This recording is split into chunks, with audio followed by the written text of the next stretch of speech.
నమస్తే సురేష్ గారు. నమస్కారం అండి శ్రీజ గారు. అక్టోబర్ మాసం అంతా మనం చూసుకున్నట్లయితే 12 రాశుల వారికి ఏ విధంగా ఉండబోతుంది? ప్రత్యేకించి మనల్ని చాలామంది అడుగుతుంటారు సార్, మా రాశి వారికి ఏ విధంగా ఉండబోతుంది, ఎలాంటి జాగ్రత్తలు పాటించాలి అని అడుగుతుంటారు. ఎస్పెషల్లీ మనం కనుక కుంభరాశి వారిని చూసుకున్నట్లయితే కుంభరాశి వారికి ఏ విధంగా ఉండబోతుంది, వాళ్ళు ఏ జాగ్రత్తలు వహించాలి? కుంభరాశి వారికి అక్టోబర్ మంత్ మనకు ఫలితాలు చూసుకుంటే అందులోని అక్టోబర్ మంత్లకు ఒక యాదృచ్ఛికంగా ఎప్పుడు ఎలా ఉంటుందంటే యాక్షన్లకు కాదు ప్లానెట్గా ఎలా ఉంటుందంటే మనకి ఆశ్వీజ మాసంతో స్టార్ట్ అవుతుంది. అక్టోబర్ మంత్లో మనకి హాఫ్ ఇయర్లీ ఎగ్జామ్స్, ఆ తర్వాత దసరా పండుగ, స్కూల్ హాలిడేస్, వెకేషన్స్కి వెళ్ళటం, ఇలా పండగతో ఆధ్యాత్మికంగా ఉంటుంది. అదే అక్టోబర్ మంత్లో మనకి దీపావళి పండుగ కూడా వచ్చేస్తుంది ఆల్మోస్ట్ మంత్ ఎండ్లో. దానికి ముందు ధనత్రయోదశి, చాలా విశేషమైన పర్వదినాలు, ఫెస్టివల్స్ అన్నీ ఉన్న మంత్ మనకి ఆశ్వీజ మాసం.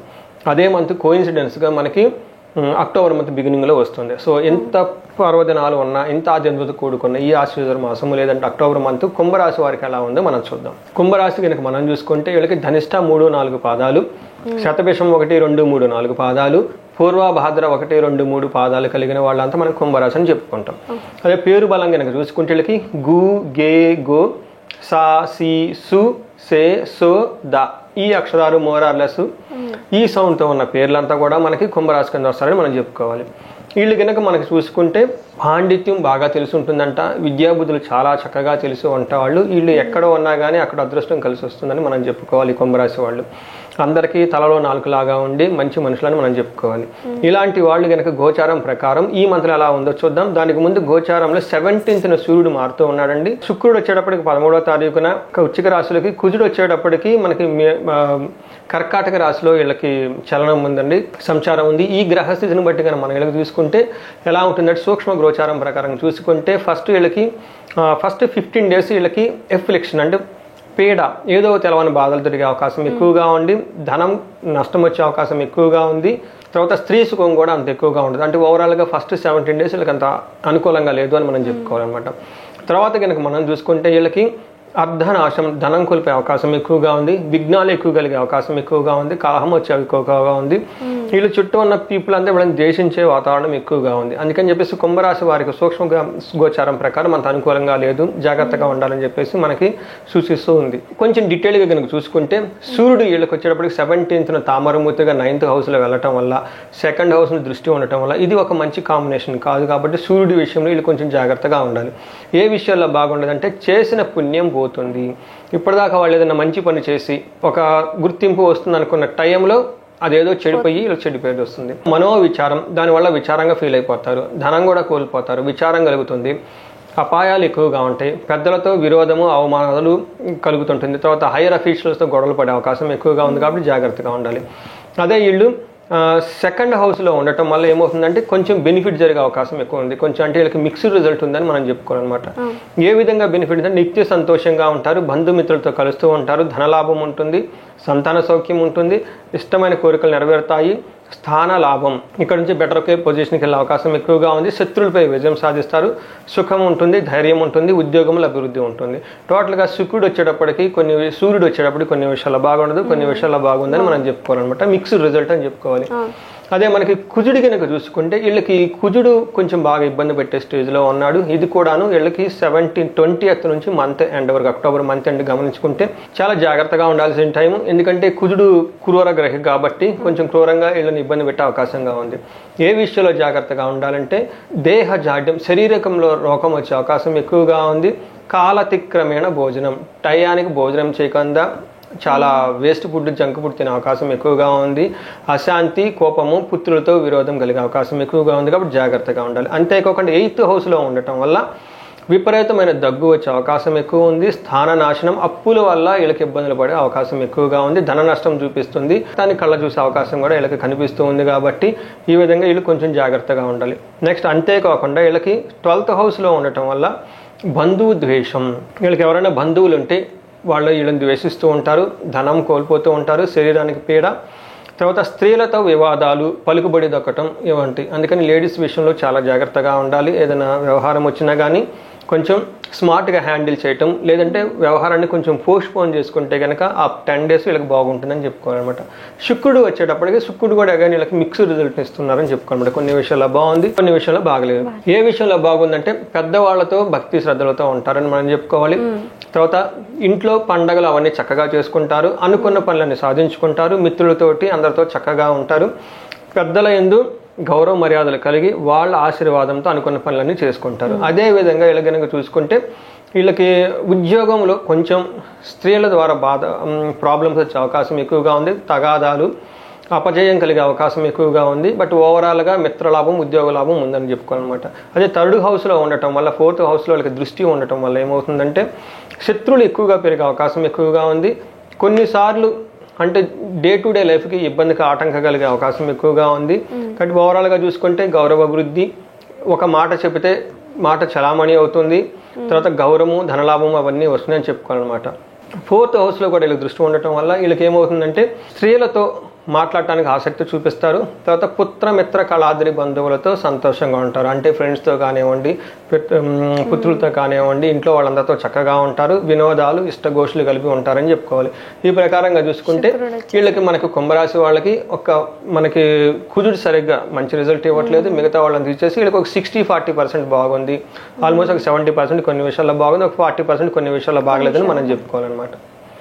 మనకి అంగగోచారం అని నక్షత్రం ప్రకారం కూడా మనకి ప్రిడిక్షన్ చేసుకోవచ్చు. ఈ ప్రిడిక్షన్ ప్రకారం మనం చూసుకుంటే ధనిష్ఠ నక్షత్రం వాళ్ళకి షాపింగ్ చేసి వస్త్ర లాభం, బట్టలన్నీ కొనుక్కుంటారు, చాలా క్షేమంగా ఉంటారు.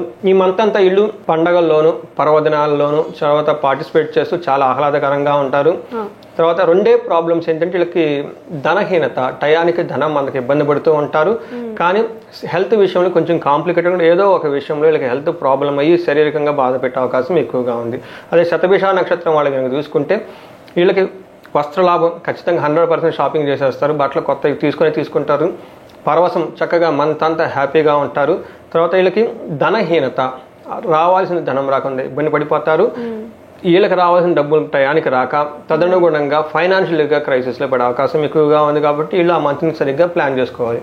నెక్స్ట్ మనకు పూర్వభాద్ర నక్షత్రం చూసుకుంటే వీళ్ళకి వస్త్రలాభం ఉందండి, చక్కగా షాపింగ్ చేసుకుని బట్టలు కొనుక్కుంటారు, పరవశం మంచి ఫంక్షన్స్లో వాటిలో పార్టిసిపేట్ చేస్తారు, రాజ్య లాభం, ప్రమోషన్స్ వచ్చే అవకాశం ఎక్కువగా ఉంది. ఎవరైనా పూర్వభాద్ర వాళ్ళు కనుక ఉంటే ఇది ప్రమోషన్స్ కనుక ఎవరైనా ట్రై చేస్తుంటే చాలా బాగుంది ఈ టైంలో. అందులోనూ అక్టోబర్ 1st వీక్లోనే వీళ్ళకి అవకాశం వచ్చి ఎక్కువగా ఉంది కాబట్టి దాన్ని సద్వినియోగం చేసుకోవాలి. ఫైనాన్షియల్గా వీళ్ళు కూడా కొంచెం ఇబ్బంది పడతారు. బట్ ఓవరాల్గా పూర్వాషాఢ నక్షత్రం వాళ్ళకి ఈ మంత్ అంతా వాళ్ళకి విజయలక్ష్మి కటాక్షం ఎక్కువగా ఉంది కాబట్టి విజయం సాధిస్తారు వీళ్ళు. సో ఈ విధంగా మనకి పూర్వాషాఢ, ధనిష్ట, శతభిష నక్షత్రం వాళ్ళు ఈ అక్టోబర్ మాసం ఉండబోతుంది. దీనికి ఇంకా మృత్యు నక్షత్రాలు ఉంటాయండి. ఈ మృత్యు నక్షత్రాల ప్రకారం చూసుకుంటే శతభిష నక్షత్రం వాళ్ళు చాలా కేర్ఫుల్గా ఉండాలి. ఎందుకంటే వీళ్ళకి శని, రాహు, సూర్యుడు వీళ్ళకి మృత్యు నక్షత్రాల మీద ఉండటం వల్ల శతభిష నక్షత్రం వాళ్ళు అత్యంత కేర్ఫుల్గా ఉండాలి ఈ 3 నక్షత్రాలతో పోలిస్తే అని చెప్పుకుంటారు. హెల్త్ విషయంలో అన్ఎక్స్పెక్టెడ్గా ఏదైనా జరిగే అవకాశం ఎక్కువగా ఉంది, కేర్ఫుల్గా ఉండాలి. వీళ్ళు కూడా కొంచెం ఇబ్బంది పడతారు. బట్ ఓవరాల్గా పూర్వాషాఢ నక్షత్రం వాళ్ళకి ఈ మంత్ అంతా వాళ్ళకి విజయలక్ష్మి కటాక్షం ఎక్కువగా ఉంది కాబట్టి విజయం సాధిస్తారు వీళ్ళు. సో ఈ విధంగా మనకి పూర్వాషాఢ, ధనిష్ట, శతభిష నక్షత్రం వాళ్ళు ఈ అక్టోబర్ మాసం ఉండబోతుంది.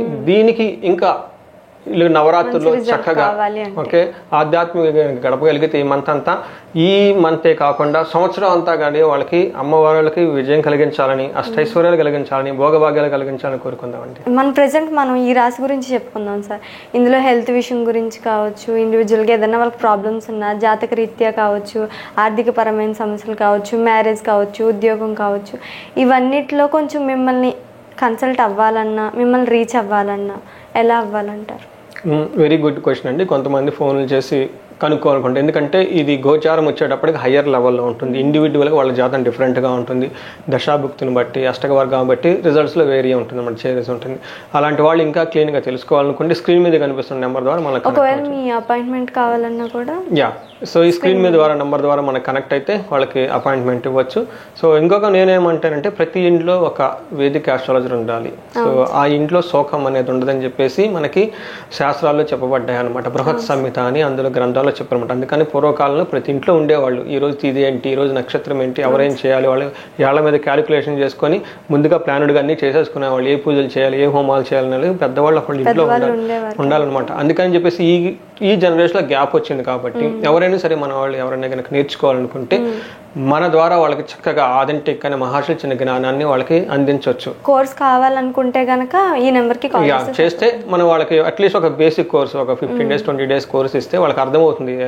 అట్లీస్ట్ వీళ్ళు వేరే ఆస్ట్రాలజీ దగ్గరికి వెళ్ళినా వాళ్ళకి వీళ్ళు ఇది చెప్తున్నారు, వీళ్ళు అనాలిసిస్ చేస్తున్నారు, లేదంటే ఎదుటి వాళ్ళు గ్యాస్ చెప్తున్నారు, జ్ఞానం చెప్తున్నారు, మనకు అర్థంగా కన్ఫ్యూజన్ లో ఉండకుండా ఇతను అప్రోచ్ కరెక్ట్గా ఉంది, ఇది శాస్త్రానుగుణంగా చెప్తున్నాడు అన్న విషయం జ్ఞానం వాళ్ళకు ఉంటుంది. రెండోది ఏంటంటే ఇంట్లో వాళ్ళే చూసుకోవచ్చు ఆ నక్షత్రం ఏంటి, ఇంట్లో వాళ్ళు ఎలా ఉన్నారు, వాళ్ళ మధ్య మనుషులు ఎలా ఉంటుంది అని తెలిసి 15 days కోర్స్ చేస్తే ఇవన్నిటి గురించి తెలుస్తుంది. అంటే బేసిక్ ఐడియా వస్తుంది. అంటే ఓవరాల్ గా పర్స్పెక్టివ్ అంటారు కదా, అసలు జ్యోతిష జ్ఞానం అంటే ఏంది, ఎలా చూస్తారు, అప్రోచ్ ఏంటనేది మనకు ఐడియా వస్తుంది. ఆ తర్వాత ఎక్స్పర్ట్స్ కావాలంటే 2-3 ఏళ్ళు చదువుకోవాలి, అది వేరే విషయం. బట్ అట్లీస్ట్ బేసిక్ నాలెడ్జ్ ఉంటుంది వాళ్ళకి అనమాట. సో అదండి శ్రీజ గారు. Thank you so much sir. Thank you అండి. సో చూసారు కదండి, ఈ వీడియోపై మీ అభిప్రాయాన్ని కామెంట్ చేయండి. అండ్ అలాగే మీకు ఇండివిజువల్గా ఏమైనా ప్రాబ్లమ్స్ ఉన్నా, ఆర్థిక పరమైన సమస్యలు కావచ్చు, ఉద్యోగంలో కావచ్చు, మ్యారేజ్ విషయంలో కావచ్చు, ఏ విషయంలో అయినా సరే మీకు ఏ ప్రాబ్లం ఉన్నా సరే స్క్రీన్ మీద కనిపిస్తున్న నెంబర్కి కాల్ చేయండి, మెసేజ్ చేయొచ్చు, వాట్సాప్ చేయొచ్చు. అండ్ అలాగే ఈ వీడియోని కామెంట్ చేయండి, షేర్ చేయండి, సబ్స్క్రైబ్ చేయండి.